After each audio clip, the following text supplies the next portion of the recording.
नमस्कार, मैं रूबी फोगाट यादव।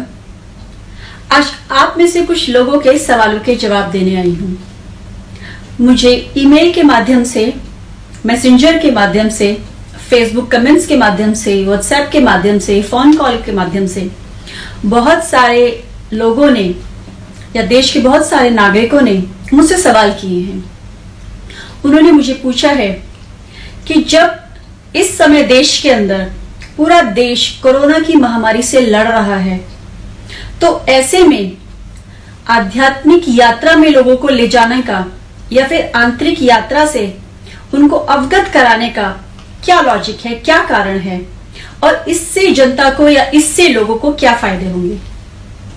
तो मैं आज आपके इन सवालों के जवाब देने के लिए ही यहां पर आई हूं। आज ये वैश्विक महामारी कोविड-19 कोरोना वायरस पूरे विश्व में फैला हुआ है। इसने हमारे देश के अंदर भी जिंदगियों को अस्त व्यस्त कर दिया है। आज जो हमारी लाइफ है वो अपने ट्रैक से हट गई है। लोग बहुत ज्यादा परेशान हैं, बहुत ज्यादा दुखी हैं, लोगों के मनोबल गिर गए हैं, लोग अपनी हिम्मत हारते नजर आ रहे हैं, क्योंकि आने वाला समय भयानक समय है, ये कलयुग है। लेकिन फिर भी और देशों के मुकाबले हमारे देश के अंदर बहुत संयम है।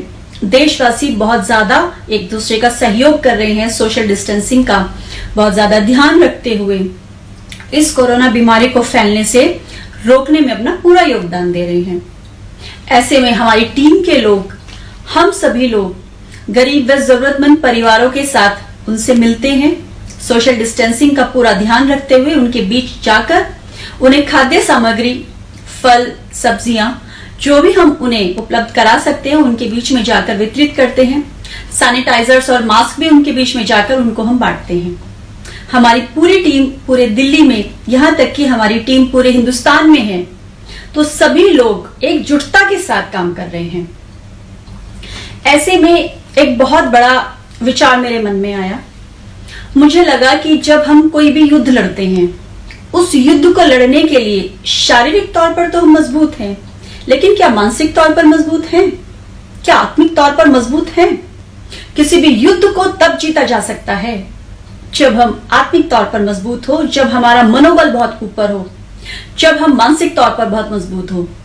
तो हम जो देश के सिपाही हैं, हम सभी लोग, देश की जनता, आज पूरा देश, आज हिंदुस्तान का एक एक वासी इसको पूरे युद्ध की तरह से ले रहा है। कोरोना की इस लड़ाई में अपना योगदान तो हम सभी दे रहे हैं, लेकिन कहीं ना कहीं किसी का भी मनोबल ना गिरे, इसीलिए मैंने अपने मन में ये विचार लाया और मैं इस विचार पर चलने के लिए तैयार हो गई। क्योंकि हमारे ही देश के अंदर आध्यात्मिक यात्रा के सारे सूत्र हैं, आत्मिक यात्रा के सारे सूत्र हैं। सभी ज्ञान, सभी अनुभव, सभी चीजें इसी देश में मौजूद हैं। हमारे ही देश की धरोहर को ले जाकर आज विश्व में लोग अलग अलग देशों में अपनी अपनी फील्ड में नाम कमा गए, क्योंकि उनको आध्यात्मिक यात्रा करना आ गया, क्योंकि उनको अपने सबकॉन्शियस माइंड से काम लेना आ गया, ब्रह्मांड की शक्तियों से काम लेना आ गया, अपने शरीर को स्वस्थ करना आ गया, अपनी आत्मा की खुराक जो भक्ति है, साधना है, वो करना आ गया। लेकिन हमारे देश के लोगों में ये जागरूकता फैलानी मुझे लगा बहुत ज्यादा जरूरी है और इस समय पर तो बहुत ही अधिक आवश्यकता है, क्योंकि आध्यात्म आज हमारे देश की ही नहीं, पूरे विश्व की आवश्यकता है।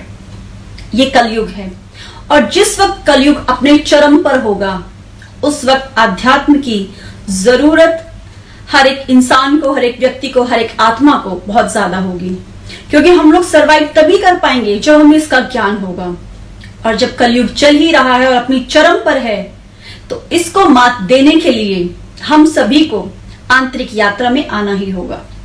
इसीलिए जो मैंने अपना मन बनाया कि जो मेरे पास ज्ञान है, क्योंकि करीब 2 दशक के बाद जिस ज्ञान पर मेरी धूल जम गई थी, जो मेरा अनुभव था जीवन का, उस यात्रा को मैंने फिर से प्रारंभ किया। वीडियो बनाने से पहले मैं उस यात्रा पर, अपने उस ज्ञान पर, उस अनुभव पर फिर से काम कर रही हूं, तब मैं वीडियो बनाती हूँ।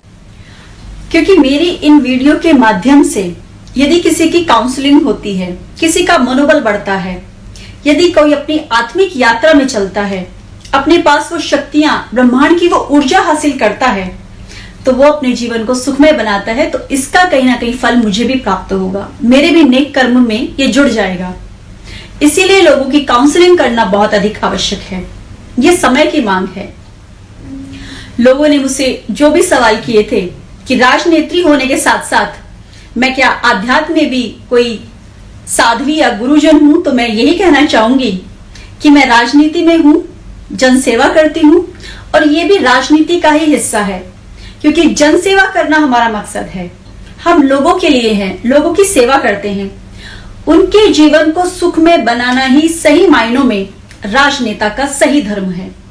इसीलिए ही हम अपने देश में, अपने देश को विश्व गुरु बनाने में, आगे ले जाने में तभी पूरी तरह से सफल हो पाएंगे जब हमारे देश के हर नागरिक की छोटी से छोटी चीज का हम ख्याल रखेंगे, छोटी से छोटी बात का हम ध्यान रखेंगे, छोटी से छोटी जरूरत का हमें ध्यान रहेगा, हमारे संज्ञान में रहेगा। तो इसीलिए ही ये आज हम सभी की बहुत जरूरत है कि हम आध्यात्म में आगे बढ़े, अपने जीवन को सुखमय बनाने के लिए, अपनी ऊर्जा से काम लेने के लिए उन ऊर्जाओं को बढ़ाएं, शक्ति को बढ़ाएं, अपने दिमाग को बढ़ाएं, मस्तिष्क को बढ़ाएं, और इस कोरोना महामारी से लड़ने के लिए शारीरिक तौर पर मजबूत होते अपने आप को करने के साथ साथ हम मानसिक तौर पर भी यदि बहुत मजबूत होंगे तो डटकर मुकाबला कर पाएंगे, क्योंकि हमारा इम्यून सिस्टम मजबूत होना बहुत जरूरी है। और मेरी जो जितनी भी वीडियोस अभी तक आपने देखी हैं उन सभी में मैंने बताया है कि किस तरह से हम अपना इम्यून सिस्टम भी स्ट्रांग कर सकते हैं। तो आप सभी लोगों को मैं उम्मीद करती हूं कि आपके जवाब मिल गए होंगे। तो इसी तरह से मेरे साथ आंतरिक यात्रा, आध्यात्मिक यात्रा, स्पिरिचुअल जर्नी में आप सफर करते रहिए और अपने जीवन को सुखमय बनाइए, ज्ञान प्राप्त करके अपने अनुभवों के माध्यम से अपने ही जीवन को आप यदि सुखमय बनाते हैं तो आप अपने आसपास के वातावरण को भी खुशनुमा बना देंगे। तो इस देश का साथ दीजिए, देशवासियों का साथ दीजिए, और जो ज्ञान आप प्राप्त करते हैं उसे दूसरों में भी बांटिए। बहुत बहुत धन्यवाद। जय हिंद, जय भारत, नमस्कार। YouTube चैनल को सब्सक्राइब करके घंटी का बटन जरूर दबाना। खबरें कैसी लगी, अच्छी या फिर खराब, कमेंट्स जरूर करना। हम आपके कमेंट्स का इंतजार करेंगे। धन्यवाद।